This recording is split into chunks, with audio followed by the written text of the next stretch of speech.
Hey, everybody, this is Joseph on behalf of the Impactful Coaching Podcast. Just wanted to let you know upfront that with recording this episode of David Fisher, the internet was not our friend today. So if you listen to the audio version, you'll be fine. But if you are watching this on video, you're going to see some desyncing. We've done the best that we can in post to minimize it, but unfortunately, there was only so much that we can do. I just prefer to be upfront about this when it does happen, which it's not too often, but here we are. So nonetheless, this episode is every bit as good as everything else that I've had the opportunity to work on with this project. So nonetheless, I'm sure you're going to love it.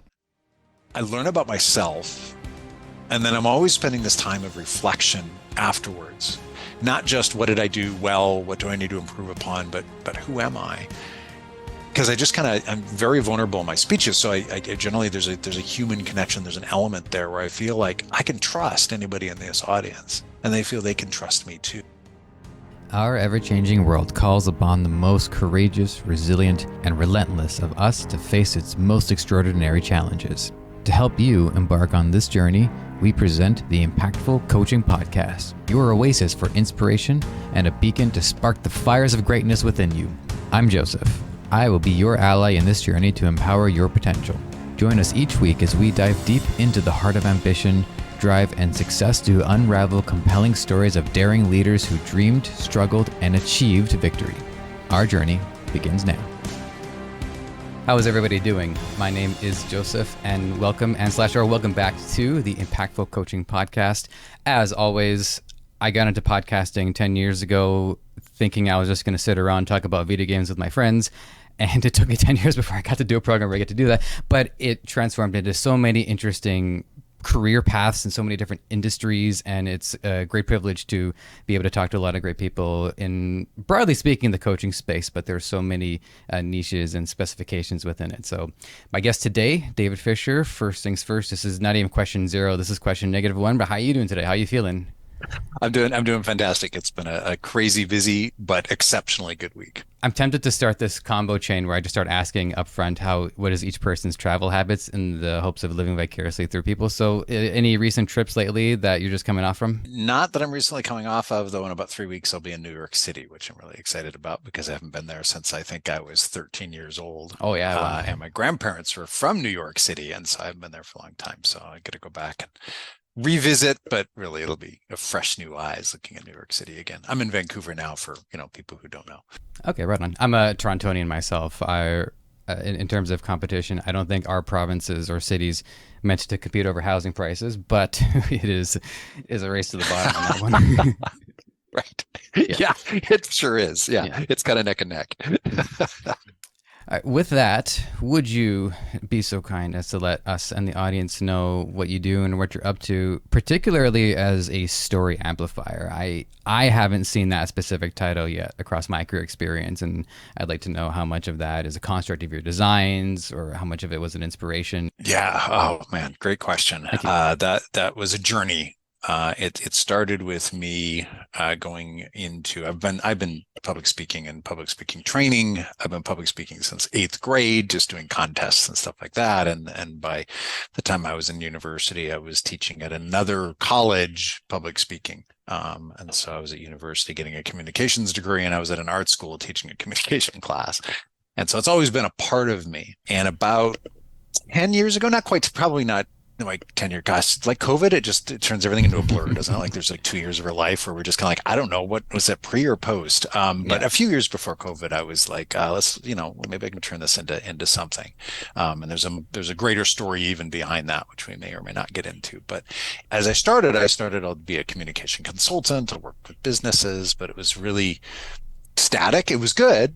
It was, I enjoyed it, but there was a creative element inside of me that was kind of wanting to get out. And so I sat with that for a very long time. I sat with not marketing, not reaching out to clients, not networking, but just sitting and just being okay. And I was expecting the lightning bolt to come down from the sky and be like, oh, this is my life goal. But it kind of turned into sort of this slow seep of just like the dripping of water. And eventually it gets wet enough and you go, oh, I think I get it. Mm-hmm. And the idea of story amplifier, the terminology wasn't there yet, but how do we embed story into communication, into our lives, into our businesses or organizations or families or communities. And in effect, that's what can make the world a better place, among many other things. But as far as my expertise, what can I do to make the world a better place? And then through some more iterations and through marketing and classes and talking to other people and taking surveys and all this stuff, Story Amplifier emerged. So that's the Cliff Notes version of that. It was definitely kind of a slow process to get there, but I'm glad it caught your attention because it was a years of work to get to that point. Mm-hmm. So when you say in embedding the story, I don't immediately think that is the course of action for every particular case. I think sometimes it's about recognizing the story and, like, as we say, amplifying it. But then there might also be situations where a narrative hasn't been really identified or discovered, and so it's a matter of what narrative can we build onto that, if for no other reason than to have a narrative as part of the complete picture. So this is, I guess, a technical question, which I usually like to save towards the second half, but here we go. Do you find, with working through clients throughout the time, was there a variance of, or what was the division? Like, how much of it was like, okay, this is your story, we're going to enhance it, or, okay, there's not really a story here, but I think I know what, maybe I can tell the story for you and then help you build it. If you understand where I'm going with this, sometimes it's about figuring it out. Sometimes it's about adding it. Sometimes it's about recognizing it and creating it from scratch. Yeah. And that's such a great question, because everybody has a story, and we sometimes we think we don't, like, I'm just me, I started a business, or I'm in sales, or I have a family or whatever, and it's kind of the story, but it feels general. And so but yet what we think is just kind of this general ho-hum story to somebody else can be fascinating. It can be connecting, and to bring that out, some people are very attuned to that, knowing that their life story is something that's a part of them, and it's affected just the mere fact that you could be in a room of 10 people, and that one person in a room, even if they say nothing, affects the room, affects the energy and the influence of the room. And it doesn't have to be the CEO. It could be just anybody. And that's psychologically proven, that we are so interconnected that just the mere presence of one another can cause an influence, for good or for bad. And so out of that then comes a story. And I usually, and I take the extreme examples, but it does help when I'm working with clients too, to say, oh yeah, maybe there is a story in there. Is one thing I'll ask. Well, first thing I'll say, we either have extraordinary stories that will captivate us, fascinate us. It turns into movies. You survived a plane crash, something like that. And I've met people who have phenomenal encounters, survive hostage situations in foreign countries, like all sorts of things. It were easy to craft a story from that.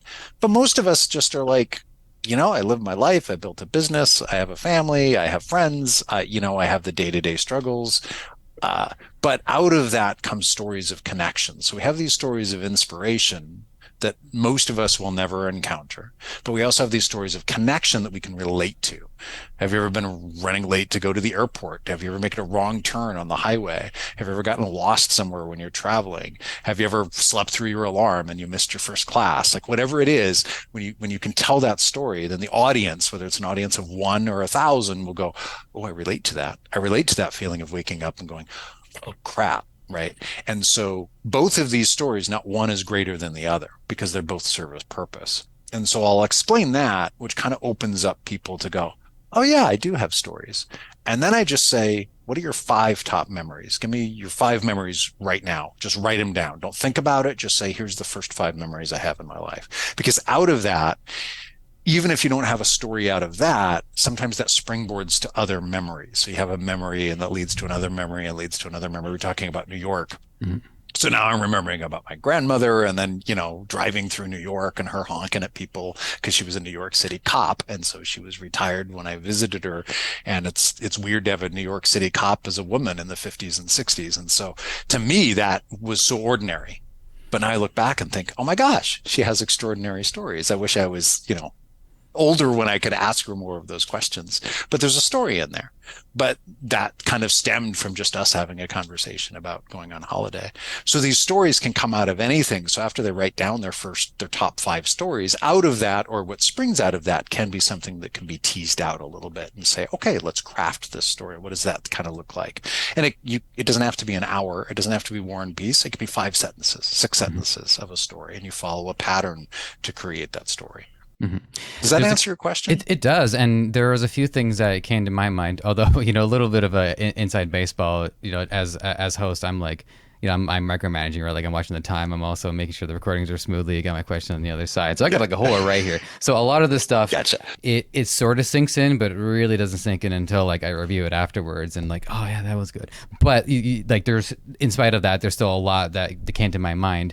And a couple of like particular pieces of media lately, because you were pointing out that while a lot of stories are relatable in that people are going through situations that we may go through or have gone through, but then there's also stories that are difficult to relate to because the story beats are just not consistent with most people's experience. And the movie that came to my mind, I forget the exact number, but I think it was called like 128 Hours, the James Franco movie, where it's based on a true story of somebody who's trapped under a rock for that X amount of time, and he had to hack his own arm off.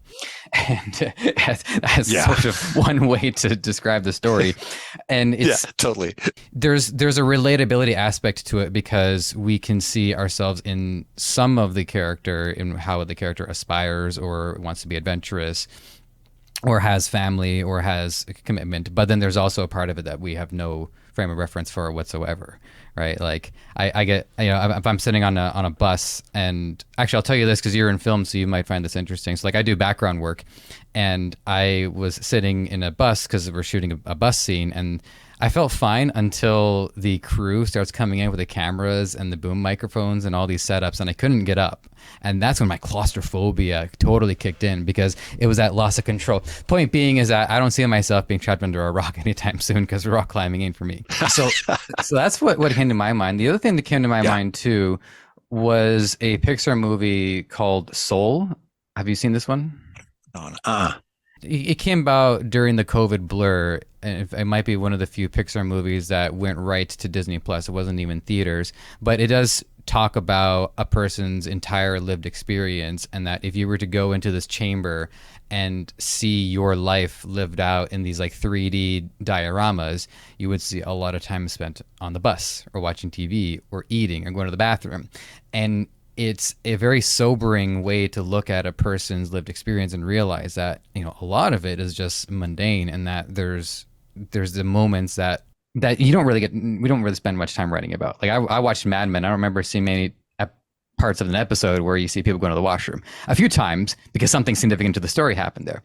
So those are just a couple of the thoughts that I had. So let me summarize this as a question for you. In terms of media, you know, any films or stories or books or anything come along lately that made you think a little bit differently about the nature of storytelling, whether the message they were trying to convey or just the way they formatted it? Yeah, that's a great question. I say that after all your questions. So far they're all great. It's not even just a response. It's not even an automated well, I appreciate response. hearing it. The last guest, he may have said that once or twice, and I said, look, it's not a KPI, but you know, it's nice to hear. It is always nice to hear. Gosh, yeah, it's funny because I was just thinking, I can answer that question, and I can't remember it. There was something I was watching. It'll come to me at some point, I'm sure, but something I was watching the other day. Oh, I know what it was. Of course, I'm rewatching the Indiana Jones movies because of the new one is coming out. So just for fun, I've just been kind of having it on streaming, and I've just been kind of sort of half paying attention to it. But one of the things that was really tight in the scene was you're introduced to Marion in the original Indiana Jones. The movie's more than 4 years old. It's like 40 years old. So if you don't understand the plot, like there's a spoiler, it's too late. Sorry, the time has passed. The spoiler is going to be given. But the opening scene, she's having the drinking contest with somebody in her bar.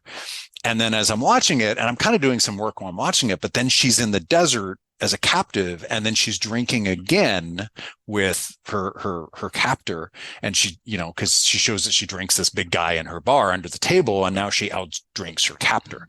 And I thought, oh, that's really tight movie writing, because you have this scene of somebody taking a drink and it loops back into the continuation of the story. It's not just showing she can hold her liquor, which some writing could be lazy and do this. And it's completely silly, and it's very loose story writing. But watching, I think I've only seen 2 episodes, but Fubar on Netflix, the director in it has a big scar on her cheek. And I really hope that's revealed, because you could just kind of give her a scar and be like, okay, she's been through it. She's had a scar. There's a backstory. But if you have a little bit of revealing that tightens in the story, that just makes it a tighter, better storyline than what happens. I've noticed in Fubar, the storyline, it's meant to be comedic, of course, but it's really loose. Like, the director doesn't know what to do. And then Arnold Schwarzenegger character and the girl who plays his daughter is like, here's what we do. And then suddenly the director then has the plan in place, where suddenly, she has now all the details of the plan. I'm like, well, how did you not know what to do and then know all the details just because somebody else had an idea? Yeah. That was very loose, messy story writing. So it's funny because I notice those kinds of things. But I think the reason why we notice that is because in our lives, that happens to us. We do something that leads to something, that leads to something, that leads to something else. And if we're just aware of it, most of the time we're unconscious of it and can't remember it. But there's occasions when we go, oh yeah, this happened because, 2 years ago, I did this. And this little thing was insignificant at the time, but now has become significant. And if we live with that awareness, we start to realize that there's stories in us all the time that can connect and inspire and work with other people. I'm racking my brain so hard to think of like something in particular along those lines. Closest, well, this is more of like just a self deprecating, but like we were at a get together on a few Sundays ago, one of the first Sundays when we had nice weather here, and someone was doing an Instagram story, and I saw myself for the first time in a long time turn to the side, and I thought, oh boy, I was not happy with what I saw that day. So that little thing, which was the result of a lot of decisions made prior to, has now affected my decision making going forward. And most other people wouldn't really have blinked twice at it because it's just this rapid loop. But for me, it was a pretty significant sign of like, okay, someone needs to count his calories. Yeah. Right. Yeah. You're right, though. I mean, that is something. That insignificant thing became a moment that was of an impact that's actually caused a change in you personally. Mm-hmm. And how many times have we said hi to a stranger that then turns into a friend or a relationship? That insignificant moment of saying hi or not saying hi then suddenly changes the course of the course of one's life. And so we don't know that until we live it and look back on it. But that's where the story drives. Mm-hmm. And that's where good story writing can have those types of things that tie in together, even though life is certainly much more messy. Because you're right, we don't have films of us going to the bathroom or taking long showers. Part of the story, and thankfully so. Man, there's definitely a lot of like story and creative questions that I did not plan to ask, but I definitely want to ask. So I'll get one other one out of my system, and then I'm going to redirect us to sort of fill in the rest of your backstory and what brought you to your online platform. There are a lot of driving factors in the human experience that inform the way we tell stories, and one of the most significant ones that we've worked on so far in this conversation is that something that you set up early on. If your story is good, it will pay off, or it will resolve towards the latter half. And to compare and draw a parallel between that and the human experience is that the things that we are imprinted on early on have much more of a significant impact on us as our life continues to unfold. Do you agree with that, or have you seen instances of someone really able to find something happen to them in their 30s or in their 40s, or towards like the latter chapters, that has such a significant imprint it can almost overwrite a lot of what information had led up to that moment? Oh, wow.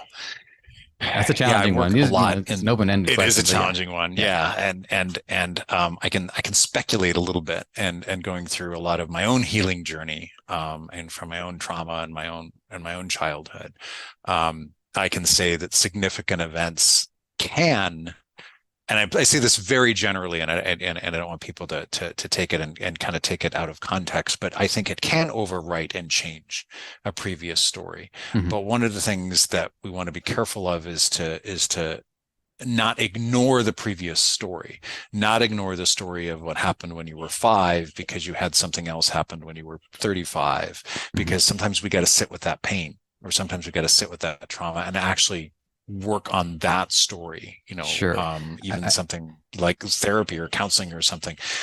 But the new story can create a new narrative, and part of that then can actually start to be determined to say, yeah, this story is still significant, but this story eventually birthed to this story, and this is the story I'm choosing to live out now, if that makes sense. Yeah, well, it's a matter of, life is a cyclical thing. So at any given time, a beginning can become a beginning. It just so happens that there are certain influential factors that make earlier imprints a little harder to override, but it is still doable. And just transparently speaking, is that I always look into my guests before I have the conversation, and so I do know that you lost your father at a very early age when you said 5 years old. I didn't go to the length of explicitly writing down. So how did you feel about your father passing? Like I feel like, okay, what's a question I know he's already answered, but then it just ended up coming up organically in a question that I wasn't even thinking about it. So as if I needed more evidence to the cyclical nature of storytelling, there you go. Well done. Thank you. So let's fill in the rest of what brings you to today. So how did you sort of make your way into the online space, and what brought you into the coaching realm that is the domain in which this podcast resides? Yeah. It's a domain that I didn't think I would be in as heavily as I'm in until, as we all know, a pandemic hit, and I was just, my speaking business was starting to kick off. I was doing personal coaching and teaching and speaking, and then when that hit, of course, that industry sort of went away for a while. And my videographer was like, "Well, I'm going to learn social media, and I'll help you with that." And I said, "Great, I'll start working on doing like online coaching. Let's see what that looks like." And so I had done a little bit of online coaching before then, because I can reach people obviously that aren't local to me, but that really kind of started to take off at that point because it was the only option available. But I ended up with clients from England, Dubai, Latvia, and so I still already had connections in Asia, so those kind of took off as well. I had somebody in the States. And being in Canada, there was somebody on the East Coast of the United States. So it was kind of cool to be able to use that online platform. The challenge during that time, because I wasn't doing any public speaking, although I was transitioning to do sort of public speaking online, is to be able then to get all the equipment and get the background. And, beforehand I was like, oh, look, you can see my closet, and so I was trying to like change things and buy curtains. And I've gone through many different iterations in my office. Getting a stand-up desk, which I'm not at now, but like all of these different things to sort of build that out so that people can kind of look and go, impression. Okay, this is good. It's the beauty. And you've been in film, right? Where this looks beautiful in frame, but you just extend outside a frame and there's like boxes and exactly. stuff. There's not here, but yeah. People smoking their cigarettes and yeah. Right. Totally. Exactly. Just do it quietly. It's okay. So that was a build, but I actually began to really enjoy it. And one of the things that I found, even though there was a challenge of actually coaching communication is there's a challenge with Zoom, of course, because there's always the fake eye contact, because if I'm looking at the screen, you can't see that I'm actually looking at you. And if I'm looking right in the camera to allow you feel like I'm looking right at you, I can't actually see you. So we play this little game, or we should play this game. Lots of times people just stare at the screen the whole time. But I tell people, look at the camera, look at the screen, look at the camera, like just like real eye contact with a person, where you don't stare them down, but you might look away and remember something and kind of look over at what's on the TV at the restaurant, and then you look back at them again. And so you're kind of doing this little bit of eye contact game, but it can be still very powerful and to make those connections. And I found that it can be really successful, and you can work with somebody in the comfort of their living room, and you get them to, hey, stand back from the camera, have some space, let's move around. You're practicing a speech. Let's walk to the right. Let's walk to the left. What does it look like? How are you using your hand gestures?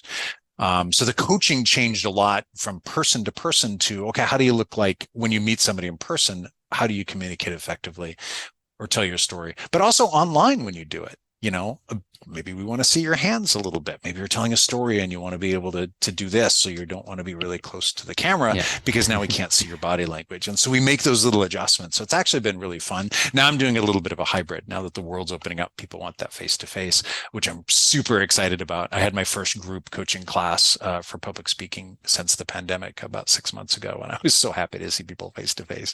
But I still really appreciate, love, and value the online platform because you can reach more people and it can still be immensely effective. So, but that's how it started, and now I kind of manage both spaces. Mm-hmm. Did you, by any chance, notice or develop any particular? I'm looking for the word qualities or characteristics that made somebody perhaps uniquely suited to being an online speaker, and I don't mean that in the compensatory way where it's just about like trying to adapt to a new environment, but if there was ways that people really flourished or excelled in a particularly unusual environment, such as being able to speak online on these spaces. The main thing that I noticed was the voice. Because now there's less body language. I can't see your feet. You can't use grand gestures because nobody can see it unless you're standing far away. But then that looks a little bit weird too if you're having a conversation with somebody. And so what I was doing in teaching adults and teenagers, with teenagers, I'll be like, look at YouTube, look at TikTok, look at adults, look at YouTube, look at TikTok. They're usually not talking like this when they're sharing a story. Sometimes they are, and some of them do it effectively, but usually their voice inflection and the variety that they use and the pausing that they have in their voice creates a dynamic then that people go, ooh, that's very engaging.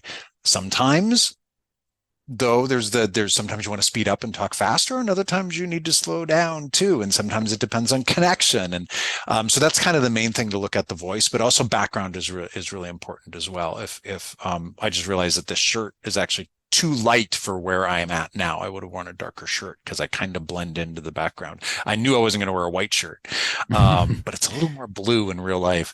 But to have a little bit of color contrast as well, have something in the background, have a plant in the background. Those types of things can be really good. Or use a virtual background, but don't do something that's too distracting or too stimulating that distracts on the speaker, depending on the content, because you may have content where you want all that to happen and you want to walk in a really flat voice.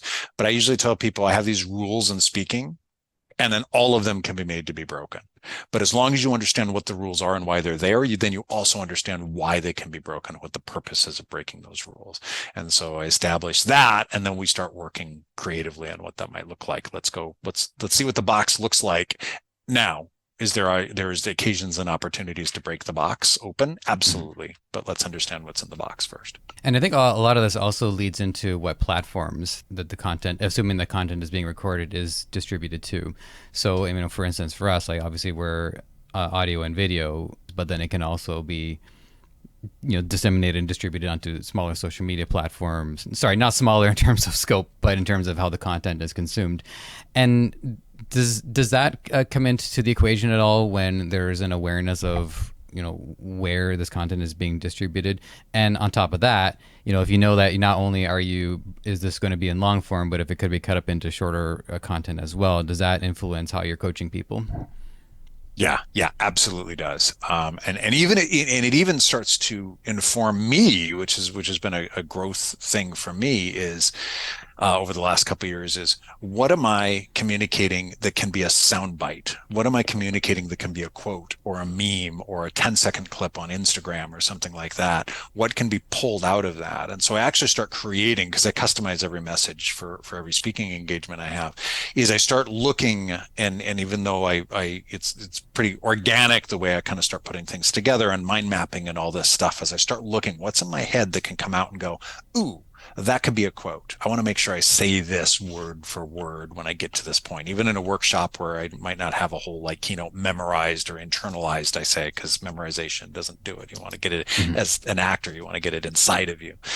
So you're looking for those things to pull out. And so, and I teach my clients and the students when I work with teens and kids is to say, find a memeable moment or find a quotable moment that people can say, oh, I love that quote. And then the way you deliver it is put a little pause before and after. One, it creates an impact on the current audience, but two, it's easier then to edit out, and then you can put that into a video or something as well. So yeah, actually really, really good point. So I think in long form, short form, and also just something that's quotable. The fear that I don't know, yeah, it's a fear. It's definitely a concern or an anxiety towards it. Is just the rapidity of short form content has such a large influence on up and coming generations, and it does make me weary if there are certain rules that if you don't follow it, your content is just not going to survive on TikTok. And what it's doing is that it's also leading into a new form of storytelling. Right now, stories are being told in as short as like 5 to 10 seconds, and then we have that. And then on the other side, there's also it's going to be a bit of a ways away, but sooner or later we are all going to have virtual headsets, and there's going to be a lot more 3D environment interaction, especially if we're hit with another major lockdown, and people are just going to need to get out and do things. So there's a whole other realm that we're only just learning about, and Apple's only just started selling a product based for like $3,000. You know what I mean? Like when Apple is involved in it, something is coming down the pipe. So this is an open-ended question in terms of metaverse or 3D reality or space or anything like that. Has that by any chance made its way into your radar? Or are you keeping an eye on it, or we're just kind of waiting to see what exactly will the storytellers even be doing there before we start figuring out how to guide people? Good point. I think the stories can be very effective in 5 sentences. I was a happy 5-year-old. My dad died unexpectedly. From there, I was lost and confused for most of my life until I had a counselor tell me to go back and visit my dad's grave. And I did. And then that was the extension of my life moving forward. I was able to say goodbye. I was, 8 seconds? And that's a story. Certainly not as deep, but can create people to go, oh gosh, it can create a curiosity. So you can do that very quickly in short form, no matter what platform you're on. I am keeping an eye on it. I'm not heavily involved in it yet, because partly what I teach is I didn't even use decks or PowerPoint or anything like that. And I still don't when I speak in person. If I'm doing virtual, then I will use some because I want some visual engagement. I'm very experiential. I'll have the audience do things or respond to things just so they're not just sitting there passively listening to what I'm sharing. I want them to integrate what they're learning. And when you're on Zoom, it's or on some sort of platform that's a little bit harder. So I will include a little bit of visual and deck on occasion. And going into that space, I think like the metaverse space can be cool, because then it's all virtual, and then you can actually, storytelling is still the same. Human nature is still the same. You still have an instigating moment that Joseph Campbell talks about. Your life goes a different direction. There's other people or things, videos, whatever, that kind of help you, encourage you. You're not alone in your path. You go through a battle. Sometimes it's just in our own head, but then you come out and you're a new and different person. You can do that no matter whether you're face to face or talking in front of thousands or talking in a metaverse. All of that's going to be the same. So I am keeping aware of it. It's funny you asked that, because I was working with a TEDx group of students, and they just given their TEDx event. But while one of them was writing it, one of them said, can I just write out what I want in Chat GPT and then just have them write the speech for me? And I said, you can use it to help you formulate your thoughts, like if you put your thoughts in there, but I do not want you to memorize a Chat GPT, because there's no humanity in that. I want some rough humanity in there. So if you want to use it as an inspiration point to start, sure, I'm not opposed to that. Let's utilize the technology that we have. Mm-hmm. But we're creating a human connection. We're not creating somebody who memorized something from an AI to try and create connection, because there will be no connection in that speech. Mm-hmm. And then he ended up writing he was like 15. He ended up writing a really good speech. So I'm glad he took my advice and didn't just memorize a Chat GPT. But yeah, those types of things will kind of start to inform what really is going to be out there. I use it and be like, I want to say this on a marketing platform, and I'll type something out and go, okay, I like the way ChatGPT kind of changed this. Now let me bring the human element back in, so that I'm not just regurgitating what an AI thinks they said about me. Yeah, and full transparency too is that like I write show notes and do descriptions, but sometimes I'll give the description to ChatGPT and says, anything you want to add to this? And then it adds to it, and like, oh wow, that's pretty good. So I agree with you, but I have a little bit more of an unusual take on it, whereas I don't think that ChatGPT and by extension our accelerated AI, it's not that it's not human. The problem is that it's overcompensating for humanity because it's drawing in all of the influences from all of these different sources. So if you were to ask like AI, like, okay, well, figure out what's a product to sell people, AI would be like, well, everybody breathes, right? So we should try selling oxygen to people. It gets it a little too well, and it misses that the human experience is one of flawed beauty. It's supposed to be imperfect, and so there's always supposed to be interesting choices as well as optimal choices to really cultivate the human experience. That's why I kind of appreciate image generation, because the images come out looking messed up, and I'm like, I like that. That to me kind of makes it its own format. All of us have like big T or little t trauma in our lives, and ChatGPT or AI doesn't have that, but that informs our humanity. That informs connection and empathy with one another, curiosity. Those cannot be duplicated or replicated, no matter how perfect the grammar or how perfect, that AI might be. It's not going to duplicate the human experience of looking at somebody in the eye and seeing tears well up. That's just not going to happen. Okay, I appreciate that, and just so the audience knows that there is a little bit of a time delay between us, so that's why we might have accidentally talked over each other. And I just realized I could just edit that out, so never mind. All right, so yeah, fair. I just fixed it, but now we're keeping all of that because that was funny. So I think you're gonna post. Yeah. I think based off historical evidence, I think you'll appreciate this one. So, when attending a speaking engagement as an audience member, I expect to be changed in some way by the time it's over. But as a speaker, do you recall any events where you felt really changed from the beginning of the speech to the end of the speech? I mean, what the content is going to be, but maybe something about the experience and the way you walked away from it made you think about things a little different. Every time. Yeah. Okay. Every time. Because every time there's a massive human interaction, and there's contests that I've been in where I didn't think I was going to win and I won. There's contests where I've been in where I thought I was going to win and I didn't win. And that changes me certainly afterwards when judges say certain things. I usually don't do contests anymore, but also there's times, two examples, quick examples, but one is several months ago, I went to a place, the host and I had talked several times. Even when I was there, they're like, here's what I want you to do. I said, just want to make sure. What time do you want me to finish? Because it was a little bit more of a loosey sort of holiday kind of party kind of thing.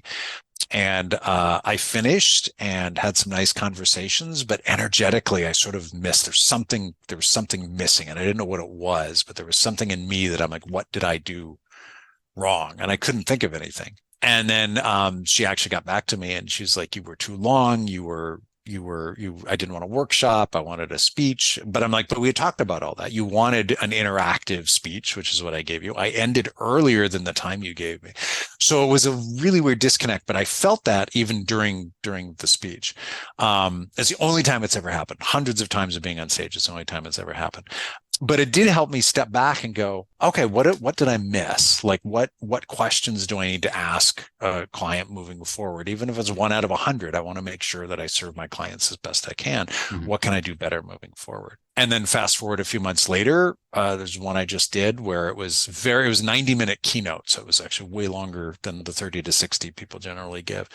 And I thought, oh my gosh, they're going to get bored. And at the end, which was a surprise because this is a little bit more of a business, they're in the human, the work of working with humans. So it wasn't a room full of people working with numbers or scientists, which are great. I love working with all of them, but there was a little bit more energy in the room because there tended to be a little bit more empathetic and energetic. But after 90 minutes of doing it, I was like, that was really good. And I didn't say that, but I just finished the speech and then they gave me a standing ovation and I couldn't believe it because typically with what I do, it doesn't, even the audience is typically not going to stand up because it is something that says, well, thank you very much for speaking to our marketing department or speaking to our company about this. This was great. Thank you very much. Mm-hmm. So my reviews are always great, but standing ovations are a little bit rare. And so but through that, I realized, oh my gosh, right. I still can connect. And whether it's in 5 sentences or 90 minutes, it's like, I guess the way to put it is that when I'm done, I learn about myself. And then I'm always spending this time of reflection afterwards, not just what did I do well? What do I need to improve upon? But who am I? Because I just I'm very vulnerable in my speeches. So I generally, there's a human connection. There's an element there where I feel like I can trust anybody in this audience. and they feel they can trust me too. And because of that connection and that human element that we just talked about, I'm changed because of it. And in some ways, I don't even know if it's tangible that I can say, well, I've changed because of this. I grew in confidence, or I asked questions that maybe I didn't ask before that I'm going to ask moving forward. Like all of those things I can kind of analyze. But part of it is just the essence of who I am has been changed. Who was the actor that said, are there any parts that, like, when you're done playing the role, is there any parts that kind of stick with you? And the response for the actor was like, yeah, all of them. I've been changed by every single part I've ever played. And I'm like, oh, yeah, I can relate to that as an actor, but I can also relate to it as a speaker. The actor that you're looking for isn't coming to my mind, so I just started thinking like, who would be like the funniest? I'd be like, if Danny DeVito said that, it's like, yeah, I feel different after everyone. I'm like, every season is always funny. I feel different. Right, really feel like a changed man. Like Not that I could do an even remotely good Danny DeVito, but everybody can hear him in their own heads, and yeah, it's there you go. Yeah. You got an A for effort. That was great. It was a funny visual, so it was beautiful. Yeah, it was great. Yeah, I love it. So I'm going to shift into a technical side of the question here. What challenges are you? Is this both for you, but also your clientele? Just like, what challenges are you facing in terms of getting your message out? Like, are you having good luck or poor luck in terms of like getting on social media, ranking on search engines, sharing content, anything along those lines? Yeah, it's I'm just exploring a lot of that now, especially now after the pandemic. Is like, well, where can I go? And so, I'm reaching out to like different conferences that are coming up and just saying, hey, if you're just checking to see who makes the decision on speakers, like just very casually, just making introductions. A couple feeding things coming out. There's a couple platforms that I'm on where people are like, I need a speaker, a musician, or whatever, and then they do a search, and then I'm on there and get a lot of my business from them. And what I'm working on now, really what I'm focusing on is getting, which sometimes is hard because once the moment has passed for the organization, they're done. They're moving on but I'm always pushing for reviews and fortunately, for me, through all the work I put in it, so I'm not trying to toot my own horn too much, but I get really good reviews. Great. I'm glad you loved it. Can you leave a review on Google? Can you leave a review on Gig Salad or whatever? And so I get those, but sometimes I feel bad because I have to kind of chase them a little bit. I'm like, please, please give me a review. It helps me. I don't want anybody to be disingenuous, but I also want to take advantage of that as well. So there's a little bit of balance there of me saying, I know that business, especially with what I do in the human business, a host who's going to host an event, I've worked with enough of them that it's a huge fear to be like, okay, I've worked through this with a person, and now this person is a nightmare to work with. They're not responsive. They're not kind. They're not communicative. They came on, they gave their speech, they left, and the speech wasn't even that good, right? And then they're the ones that look bad, right? And so I work really hard at making sure that I'm over communicative, to just make sure, hey, is everything okay? Do you have any questions? What do you need from me? I've got a question for you. Can we hop on the phone really quick? I want to make sure that my message reaches your audience. Can you tell me a little bit about your audience? So it's all of that pre-work that goes in because I want to make sure that the host feels comfortable with that and that they're like, yeah, I made the right decision. And then when I leave, they're like, yeah, I made the right decision. But then I still have to build on that and say, please tell me I was so awesome. For the most part, it works out okay. But sometimes I feel like I'm chasing a little bit because then I take those things and then I use that as my marketing material. It's not just my speaking and my quotes, it's the reviews. So I'm just starting to kind of compile all that now. And the struggle is that I'm not fully informed on what that looks like. And I don't fully have a system in place yet to do that. I'm just like trying these different things to see what might work. It's working, but I think it can work smoother. And that's kind of what I'm learning. It's through that stages of change where I'm in that chaos stage right now. Just, okay, I see some things working, but I also see some things not working. And now I got to figure out, is this not working? Do I drop it or do I just tweak it? Like, what do I do with this? So, stay tuned, but I think it's probably an ongoing, as soon as I figure it out, things will change and I have to do it again anyway. So what I find would be an interesting challenge, were I in your shoes, is that you have your best asset is obviously the quality of your speeches themselves, but you also don't want to necessarily show all of that because that's what's going to also get you booked. So the best thing that you can use to promote yourself is also the thing that you might need to withhold in keeping and protecting your value. So a lot of that supplementary value from the reviews and from the online presence is where it's really important for how people responded to it, right? Like, in film, you see a lot of those promo commercials after a movie just Yeah. premieres. Like, so what are your thoughts on it? Like, it blew me away. Oh, I was so Right. Yeah. I'm like, wow, that Transformers movie does seem to be pretty good then. Yeah. Right. Because I was No skeptical, shit and then I against kept hearing Transformers, by things, the and I'm way. like, Some of them really? are not Yeah. bad, but like, Right. Right. Yeah. Yeah. Totally. And there is a tension there because there is one of the things that I promote is that human connection that you can't get off of a video clip or even a full YouTube, watch my whole speech, 45-minute speech somewhere, because you're still missing that human connection. And so I'm okay with giving a little bit more information because then somebody can see that and go, oh, well, if he gives that same speech at our event or our conference or our company, then this is going to be amazing. And then if the host sees that, that's fine. At the same time, you're right. I don't want to give away kind of everything because it is proprietary, like information and stories and stuff that I give. But I do try and find a balance where if there's a nugget in there that the story that somebody says, when you said this struck me, then I'm like, I might actually use this to promote myself because a lot of people really like it. I don't want to be one of those where it's like, oh, like a movie where it's like, wow, the previews were great, but the best part of the movie was just the previews, right? The rest of the movie was kind of down here and the previews are up here. mm-hmm. So I don't want to do that. So it is a little bit of a balance and a little bit of intuition in doing that. That's a good point. Well, I still remember, and this was way, way back, but there was that Cuba Gooding Jr. movie, Snow Dogs, where in the commercial, there's a pretty heavily featured scene where the dogs are talking, and all the kids thought that they were going to go watch a movie about talking dogs, when it turns out it was not. That was a dream sequence, and that the dogs were just dogs. So it's just like a totally different story, right? People thought they were going to go in for one thing, and then it just turned out to be something completely different. So and I am not defending that decision whatsoever, by the way. That was clearly a trap set for the kids. No one's going to convince me otherwise. Exactly. Yeah. So we're closing in on like the last 10 minutes or so, and because you have prior sales experience. And I'm pretty sure we talked about this just briefly in the beginning, so you have to forgive me if I need to hear a few points again. But can you just cliff notes me your sales experience in particular? Sure. Yeah, absolutely. So I started, I dropped out of university the first time and got a sales job because it was easy. They're like, yeah, you will hire anybody. It was a telemarketing job.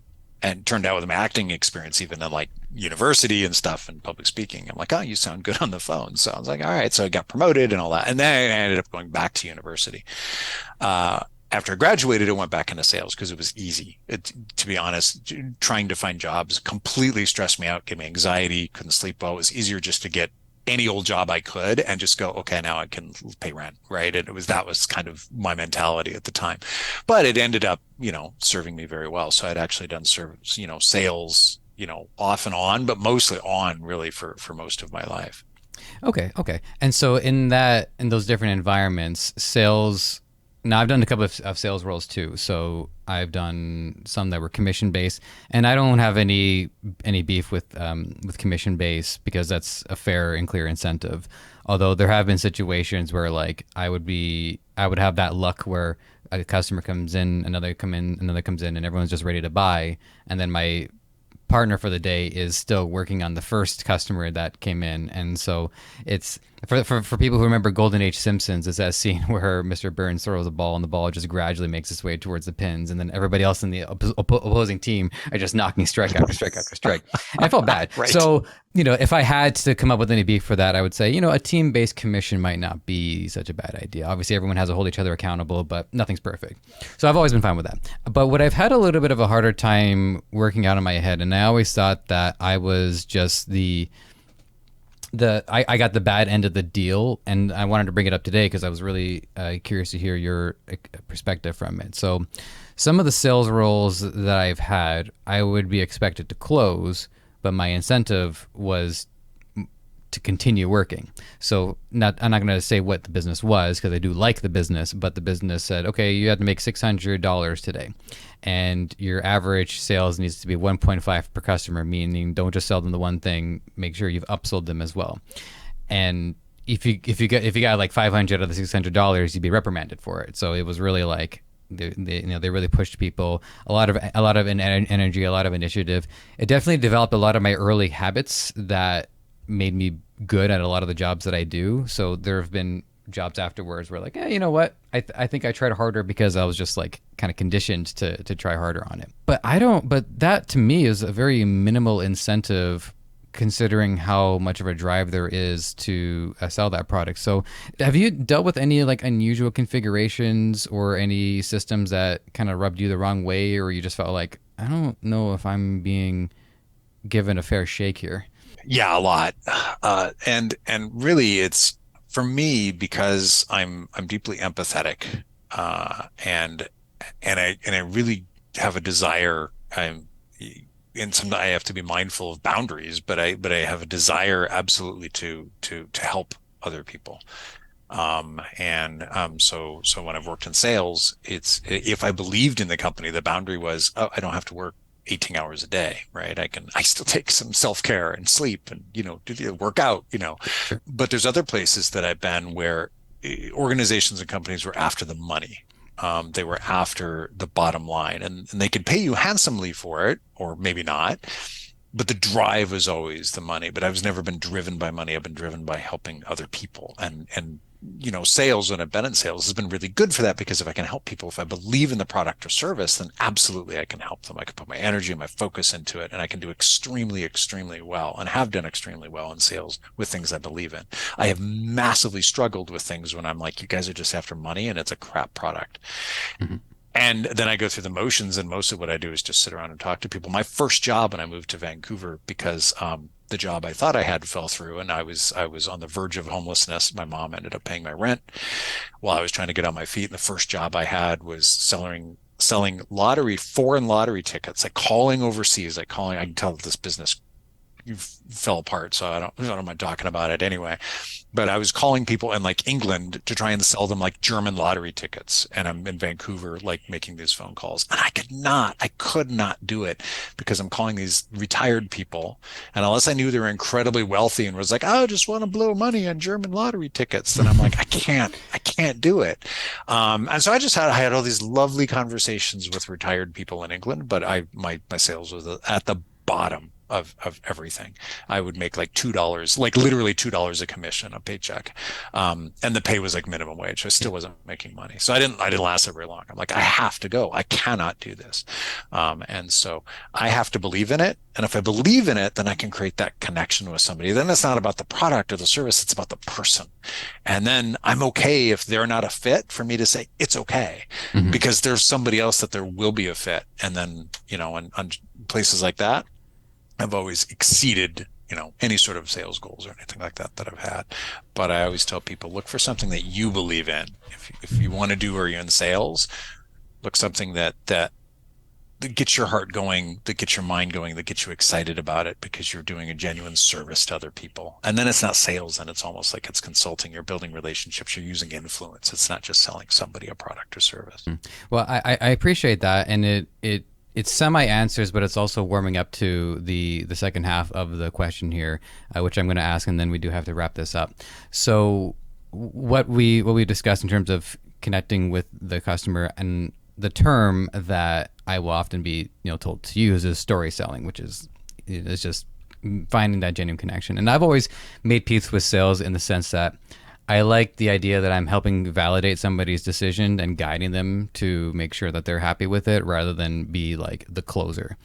And so, the way some of these companies, want us to sell was just like entirely out of persuasion. It's like, oh, this would be great for Father's Day, or this belt matches that watch. And for the more they drove us to sell, the fewer tools they gave us to work with. So like no promotional tools, no negotiation on price whatsoever, no short-term offers to create urgency. And to put it as bluntly as I can, it's like they expected us to just hypnotize people into buying something and not meet them halfway. So let me ask this in a way that I think is fair: is how much did you find that the connection and the story selling was tantamount to the sale, and how much of it do you feel you also needed some tools and some cards to play in order to be able to properly negotiate your way to a close? Yeah, no, good question. Because one, I think, really needs both.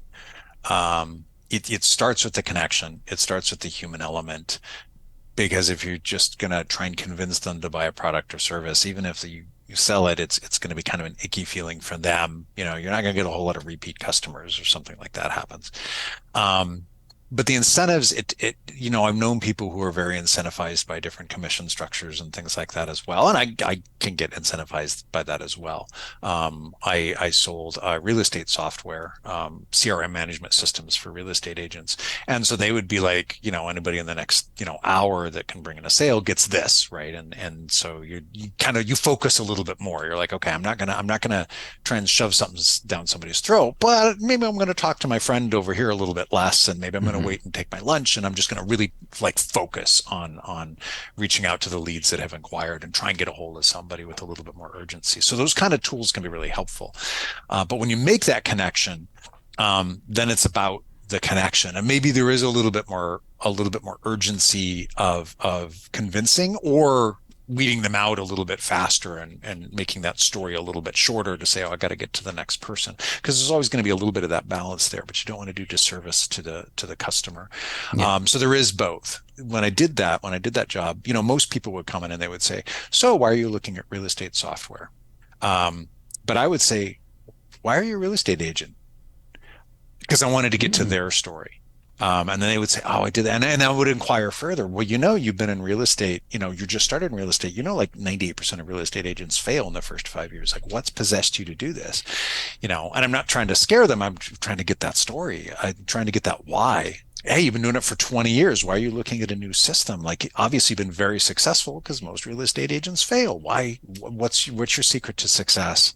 And then I get that story out. And then you ask and you get curious and you ask more and you get more curious, and then you can provide a solution. And then you have this bank of their story. And then if the organization you work for has the different tools then that can help you, now you can craft something right to them. You can say, well, based on what you said, 10 minutes ago, here's what we need. Usually somebody presents a problem when you immediately want to find a solution. But what if we got curious about that problem and ask some deeper questions? What does that look like for them?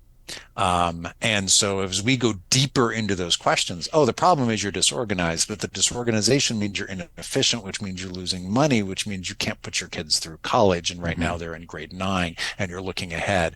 This is not about you being organized. This is about you taking care of your children.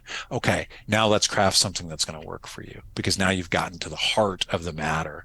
And so sometimes that first question doesn't actually answer the real desire. But our temptation is to go, well, this will organize everything in your life. And then we go, that's nice, but it's very transactional. If they say, well, I found something else that actually does more organization for me, then you go, then you're kind of out. You don't know what else to do. Well, I'll give you a discount, right? Then we're starting to haggle over price. Then that doesn't do anything. But if you get to the heart of the matter and make a connection, then they leave and they go, I really like that guy, or I really like that person.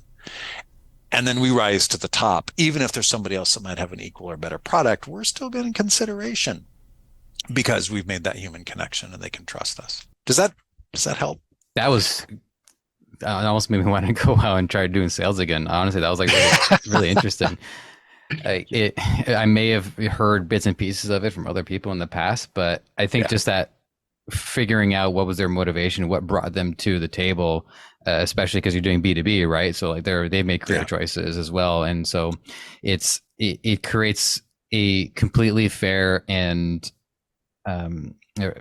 like really moral and ethical personal connection with them, while also driving it back into the professional reason there in the first place. So definitely answered the question. I'll check that box. No worries. But we do gotta. This has been a great conversation. I was looking forward to this all day, and I was just, really, really surprised and delighted with some of the answers that I got today. So I just want to say once more, sincerely, thank you for your time. If you do have any online platforms or socials or LinkedIn profiles or webinars, link trees, whatever it is you want to let the audience know about, just let us know how they might go about connecting with you. Yeah, everything is David. My best way is just go to my website, because it's davidfish.ca. So FISH, davidfish.ca. And then from there you can get on LinkedIn or Instagram or anything like that as well. But I'm also David Fish. I think it's davidfish.ca on LinkedIn and davidfish.ca on Instagram. But if you start with my website, it'll all link there. So you can also email me, david@davidfish.ca. So plenty of ways to get a hold of me, but hopefully that's an easy way to do it. All right, sounds good to me. Well, and thank you to David, and thank you to everybody, as always, for giving me this opportunity to do what I do. And if you want to reach out to me, or whether it's for me or just for the show, you can email Joseph at impactfulcoachingpodcast.com. It is spelt the way you think. And so with that, we are going to wrap this show up. But as we will not always say, because I'm still working on the sign off, but the open beta of the sign off is there are many things that we can aspire to do, and it is our hope, our desire, and our drive to encourage you to, no matter what, be impactful at it. I like that. Just need a little more tweaks and then we're good. Really close. All right.